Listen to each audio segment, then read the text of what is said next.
Hello guys, kwento ko lang po sa inyo kung bakit ako naging core user. Ang totoo guys, isa talaga akong tank user. 2019 may kaduo ako mage user siya, nakilala ko siya sa World Chat. Malayo man kami sa isa't isa pero masaya at kontento na kami pag naglalaro, lagi pa nga kaming naka-open mic doon.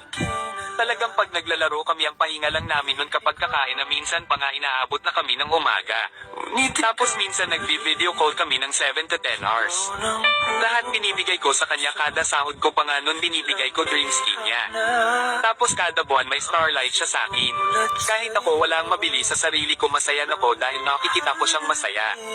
One day nagpaalam siya sa akin na baka hindi muna siya makapaglaro dahil pinagbawalan daw siya ng magulang niya. Agad ko naman itong naintindihan kaya sabi ko puro video call muna kami.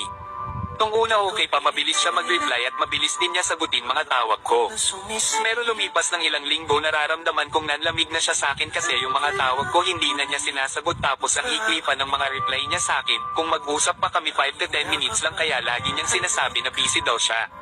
Tung una iniintindi ko pa siya dahil naiisip ko baka may problema lang siya. One day nag-chat siya sa akin, may sasabihin daw siya, agad ko naman tinanong kung bakit.